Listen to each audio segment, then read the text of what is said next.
Virus corona menyerang manusia yang kekebalan tubuhnya sedang menurun.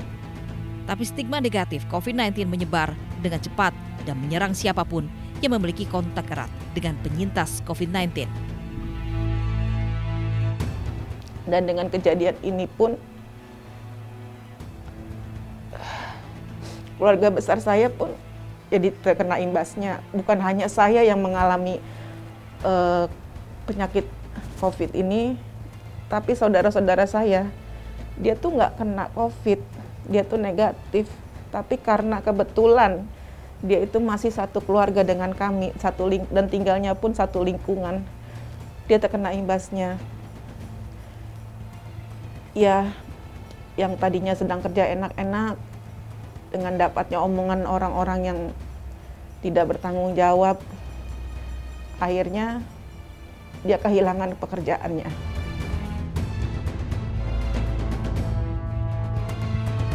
Tak hanya kehilangan pekerjaan, kerabat Nini pun kehilangan tempat mata pencahariannya. Usaha kuliner yang menjadi tumpuan hidup terpaksa gulung tikar hanya karena memiliki riwayat keluarga COVID-19. Bibi saya, dia berjualan nasi uduk, biasanya banyak yang membelinya. Tapi setelah tahu keluarga kami terkena COVID, ya tak ada satu orang pun yang mau membelinya, entah karena takut, entah karena apa.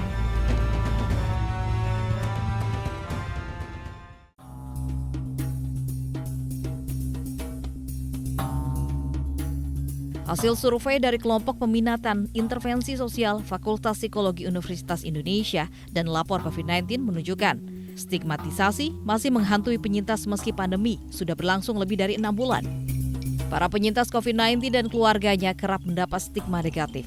Lebih dari 55% dari total 181 responden mengaku menjadi bahan perbincangan orang di sekitarnya setelah dinyatakan positif COVID-19. Sebanyak 33% mengaku dikucilkan atau dijauhi.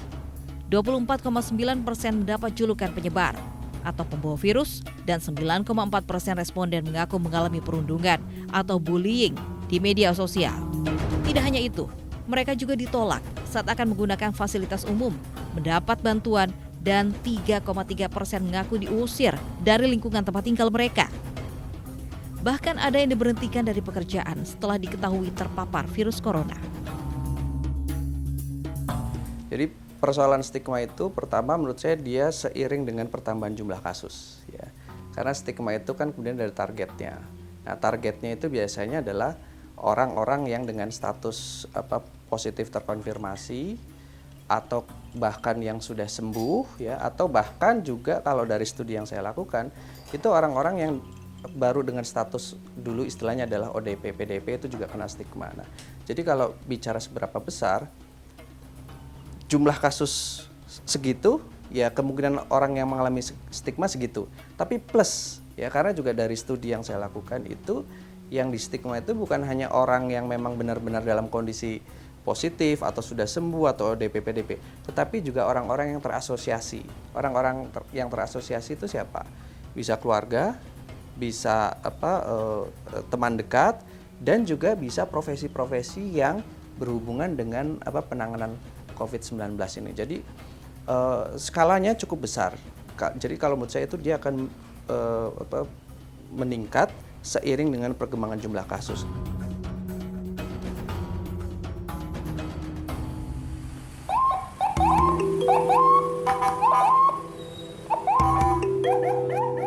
Rasa takut dan cemas itu masih ada.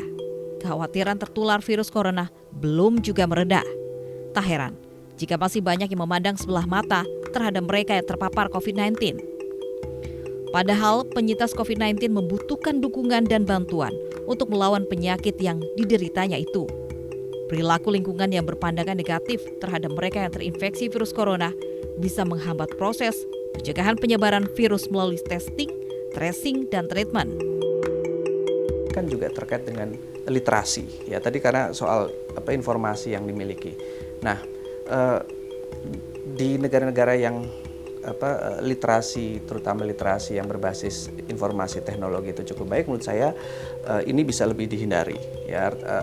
Terus juga ini kaitannya juga dengan kapasitas pelayanan kesehatan atau sistem kesehatan. Karena ini kan juga kita bicara keyakinan orang, ya, kalau saya positif, saya sebaiknya dirawat, ditangani, atau saya sebaiknya diam-diam.